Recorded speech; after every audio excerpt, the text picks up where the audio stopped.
guys, here we are again with another brand new movie review. Today we'll talk about the 2020 movie from Netflix, Ghosts of War. Let's get cracking.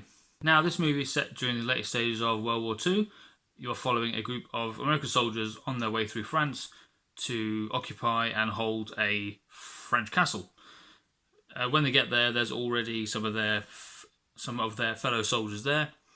They look a bit uneasy and they really want to leave as soon as they've arrived. Not sure why, but they can't get an answer out of them. So they let them leave, and then during their stay there, they discover that there is a history behind the castle. The previous owners, a husband, wife and their 2 children, were brutally killed. I just wanted to say first of all that this movie is very predictable with the basic outline of the film. There is a group of soldiers, all of them completely different. The usual interaction between soldiers during that time and the language used in the film has been used in many films before it. It's very simple, but seems to work at the beginning. As you build through, you discover that they're on their way to take over a castle in France. They get there, then they start seeing things that aren't really there. The previous owners of the French castle, they were killed by the Nazis because they were hiding refugees, I believe Jewish refugees, if I remember correctly. So the Nazis killed them by drowning, hanging and burning, the most horrible ways you could possibly die. And then they left. So they're there now, and they start seeing their ghosts, and things start going wrong. They start being attacked and spoken to through a radio, through one of their radios. They're told that if they leave, they will die. So basically they're getting threatened by Casper, the not-so-friendly ghost. And as it goes on, unfortunately, there is a squad of Nazis that turn up to inspect the castle in case there's anyone there. They spot them. They're made aware that they're there by some banging on doors upstairs and the windows. So they come in, there is a fight. Fortunately, one of the Americans jumps on a grenade to save the friends. He gets blown up but doesn't die yet, weirdly, because usually if you jump on a grenade, you'll be blown to bits, but you'll see that in the film. And then as it goes on, they decide that after learning a bit more of the history of the house and the family, and that they feel it's a bit safer to leave than to stay, even though they've been warned by the ghosts that if they leave, that's going to be the end for them. They don't really care, so they leave. They go off back the way they came, over the hills and all the farms, stuff like that, until they make it. They seem to go in a loop or end up back where they were. As you'll see in the film, the house won't let them leave. A kind of story that's been done, as I said, many times before. This film seems to take bits from different films and put them all together to try and make what it was, and you can tell definitely that's not quite right. Now that they're back at the house, they decide to investigate more into the family that had died and try and put them to rest, as it were.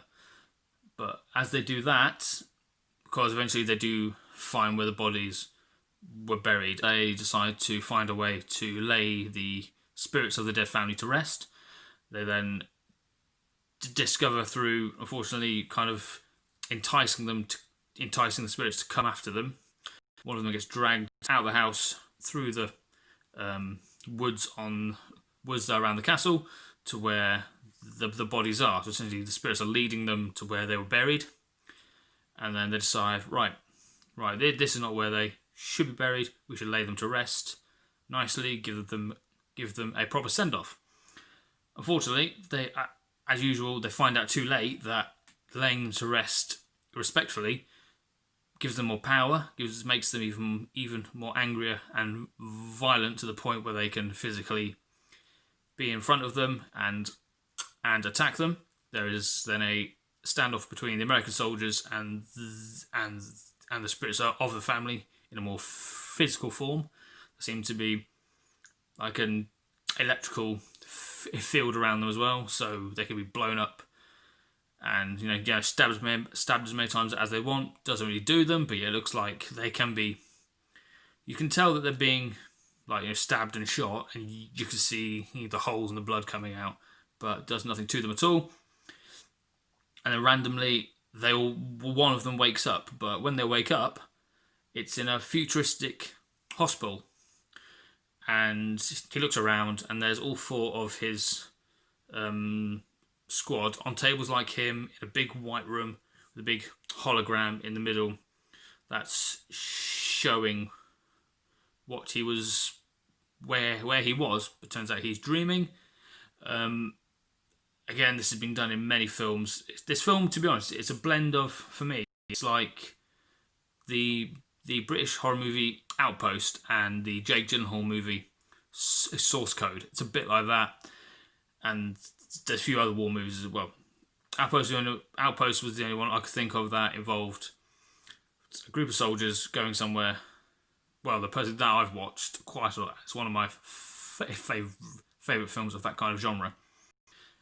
There's a group of soldiers. They go somewhere, take it over. It's deserted, but they turn out it's haunted, and the ghosts come and they try and kill them off one by one. It's similar to this film as well.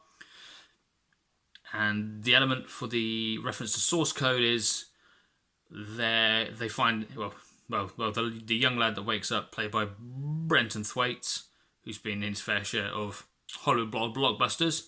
Most of them not really a success. Maybe that's just down to him. He isn't a very good actor, personally, in my view. He just looks like a very nice person, and then there's like, he'll be good for the role. Let's use him. He'll be fine. He'll make us loads of money, and then we can ship him off afterwards. But as I said, by movie source code, he wakes up and finds out that they were all the same squad in Afghanistan. The mission they were on went wrong. They get blown up, and the way they've been put into this shared memory or hologram, as it were, it's their way of helping the brain recover while their body heals, basically, while they sleep. And they discover that, oh yeah, okay, right, this is a bit weird. And for me personally, it threw me because it just, there's no real build up to him waking up. There's just snap, and then he's in this like brand new world, this futuristic hospital, and it ruined it for me. Now, I was prepared to put up with the slow build up of the film, the predictability of it, all the way to the end bit where you finally get the clash of the soldiers against the spirits. They could actually have a hand-to-hand combat, as it were. And it was really good, it was really built. And I was like, okay, this is actually fine. It's actually worth it. This hour plus of predictable ghost story bullshit might actually be worth it. And then snap fingers, and then he's in the future. All that was fake. And then the ending, especially the end scene right at the end, he tries to be the hero, but then something goes wrong, and then it just ends abruptly again.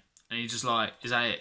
Is that what I've just sat through this film for, to try and enjoy it as much as I can? Because as I said, I've been looking forward to watching this for quite a while, this particular film. And it just let me down in the end. It was a slow build-up, anticlimactic semi-ending, and then the actual ending was a bit like, it's been done. It could have made it so much. The ending could have made this film it could have made it one that I would have watched again and again, just for the last half an hour. But unfortunately, lets me down. As I said in the thumbnail, I had such high hopes, but it doesn't quite do it for me, unfortunately, and it lets it down tremendously the way it ended.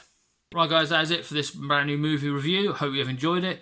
I did watch this movie a few days ago, and I wanted to do this review as I've said.